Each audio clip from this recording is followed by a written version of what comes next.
କିଛି ଏମିତି କଠୋର କାମ ନିଷ୍ପତ୍ତି ନେଲେ ଏପରି ରିଟର୍ନ ଜବାବ ଆସିଏ।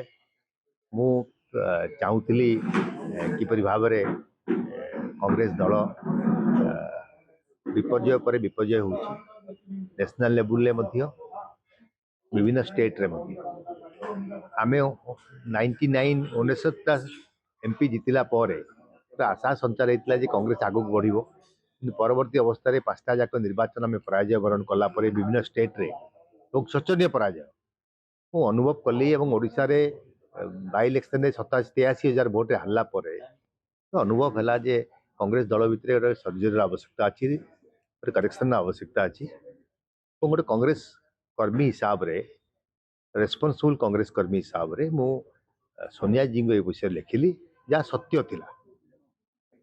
ଯାହା ଟିଚର ସତ୍ୟ ଥିଲା ମୁଁ ଲେଖିକି ଦେଇଥିଲି। ମୁଁ ଭାବୁଥିଲି ୟା ଉପରେ ଆଲୋଚନା ହେବ, କିନ୍ତୁ କଂଗ୍ରେସ ବିନା ଆଲୋଚନାରେ ବିନା ଇଏ ଦେଇକି ମୋତେ ଏକ୍ସପେଲ୍ କରିଦେଇଛି। ମୁଁ ବର୍ତ୍ତମାନ କଂଗ୍ରେସ ଦଳର ସଦସ୍ୟ ନୁହଁ, ମୁଁ ଆଉ ଅଧିକା ସେ ଦଳ ବିଷୟରେ କହିବା ଉଚିତ ହେବ ନାହିଁ। କିନ୍ତୁ ଏତିକି ମୁଁ ଖୁସି ଯେ ମୋର ଯେଉଁ ପତ୍ର ଦିଆହେଇଥିଲା 7 ଦିନ ଚର୍ଚ୍ଚାର କେନ୍ଦ୍ରବିନ୍ଦୁ ରହିଲା ନ୍ୟାସନାଲରେ ଆଉ ଷ୍ଟେଟ୍ରେ ଏବଂ ୟା ଉପରେ ଆଲୋଚନା ହେଇଛି। ନିଶ୍ଚିତ ରୂପେ ଆଗାମୀ ଦିନରେ କଂଗ୍ରେସକୁ ସୁଦୃଢ଼ କରିବା ପାଇଁ ଏ ପତ୍ରଟା ସହଯୋଗ କରିବ। ଆଉ ମୁଁ କଂଗ୍ରେସ ଦଳରୁ ଏକ୍ସପେଲ୍ ହେଲେ ପରେ ମଧ୍ୟ ମୋତେ ଦଳ ମୋତେ ଅଲଗା କରିଦେଇଥାଇପାରେ, କିନ୍ତୁ ମୋର ଯେଉଁ ବିଚାରଧାରା ଅଛି ଦଳ ପାଇଁ କିମ୍ବା ଆଇଡ଼ିଓଲୋଜିକାଲ ଯେଉଁ ମ୍ୟାଚ୍ ଅଛି ସେଥିରୁ ମୋତେ ଅଲଗା କରିପାରିବନି କଂଗ୍ରେସ। ମୋର ଏତିକି शुभेच्छा समस्त को जो माने मोर सेठी अछंदी बंधु माने समस्त आमर बंधु आम एका संगे थिलु। मु तांको शुभेच्छा जनाऊँगी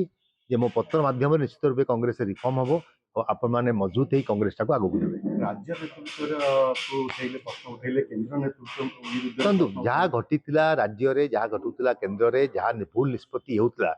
सबको ता माध्यम रे मु जणाइथिली एवं जणाइबार अधिकार आमर अछि। आपण देखुथिबे आमर कांग्रेस जो नेता अछंती लीडर ऑफ अपोजिशन गत काली 15 से आम नेता थे आज आमको बाहर कर दी से सब कहती कि मोर गोटे गोटे कार्यकर्ता होती शेर बब्बर्स से क्या डरती डर मत उपरे बहुत रैली होमर यदि आम बीजेपी सरकार को संविधान पाई डर मत कर लड़ुले से समय जदि कांग्रेस किसी भूल कला स्ट्रक्चरली दल भितर एवं जदि आमे ताकू पत्र लिखिले एवं आमको पनिशमेंट दियाला तामने जो नेता जो कथा कहउचंती बाहर गोटे भितर गोटे निज पई गोटे लोक देखिया गोटे ता प्रूव हो गला। गोटे कथा आपण पूर्व निर्वाचन बेले दल विरोध में जाइए एनडीए निर्वाचित करते से समय चर्चार केन्द्र देखो दल विरुद्ध में मुझे नी दलर हुईप नाला राष्ट्रपति निर्वाचन सर्वोच्च निर्वाचन दलर हुईप न थाए एवं ओडिशार जड़े झील पुणी आदिवासी झील से राष्ट्रपति हम भारत वर्षर से गर्व कौन आम ओडावासी अनुभव करवा नहीं आमर कर्तव्य नाला तेणु से कर्तव्य को पालन करने जाकि निज विवेक को पचारि भोट देती या कन्फेस भी करी कहीं कल सका पेपर न बाहर जे कांग्रेस भितर किए गोटे क्रॉस वोटिंग कला जमती गुजरात रे 22 जन लोक भोट देले कांग्रेस लोक बीजेपी को भोट देले द्रौपदी मुर्मू को एवं से जानी पारे किए देखते क्रॉस वोटिंग है मु से प्रकार व्यक्ति नुह जे सामने गोटे काम करी पछरे गोटे काम करी मुझे निष्पत्ति नहीं थी से निष्पत्ति मु अटल थी मते दल कार्यानुष्ठान ग्रहण कला मु दल को पचार चाहे ये दल जो प्रतिभा पाटिल को कांग्रेस कैंडिडेट करथिला प्रथम महिला राष्ट्रपति होते महाराष्ट्र झील से एनडीए रे थिले शिवसेना एवं शिवसेना से एनडीए रु बाहरी आसिकी राष्ट्रपति को सपोर्ट देते कहीं महाराष्ट्र झील राष्ट्रपति हम जिते द्रौपदी मुर्मू को कराला प्रार्थी सत्साहस थिला कांग्रेस दल शिबू सोरेन विड्र करदे झारखंड मुक्ति मोर्चा कांग्रेस अलायंस पार्टनर आज भी सरकार अच्छा से भोट देते दल राष्ट्रपति को द्रौपदी मुर्मू को ये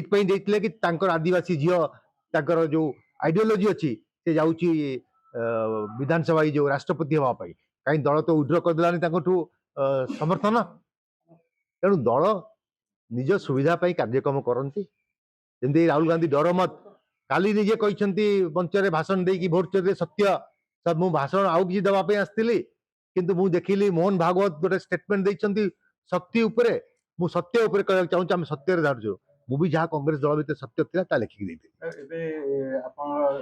ଝିଅ ସୋଫିଆ ମଧ୍ୟ ଅଛନ୍ତି ଷ୍ଟାଣ୍ଡିଂ ଏମଏଲ ତାଙ୍କ ଉପରେ ଏହାର କିଛି ସେ ଫରକ ତାର ପଡିବ ଲୋକଙ୍କ ଦ୍ୱାରା ନିର୍ବାଚିତ ପ୍ରତିନିଧି ଅଛି ସେ ତାର କାମ କରୁଛି ତା ସହିତ ୟାର କିଛି ସମ୍ପର୍କ ନାହିଁ ପଦକ୍ଷେପ କଣ ରହିବ ଅନ୍ୟ ଦଳକୁ ଯିବେ ନା ନିଜେ ଦଳ ମୁଁ ଗଢିବେ? ତ ଭାରି ନେଇ ଘରୁ ବାହାରୁ ଆପଣ ତ ଛାଡୁନାହାନ୍ତି ମତେ ଶେଷ ମୁଁ ପ୍ରଶ୍ନ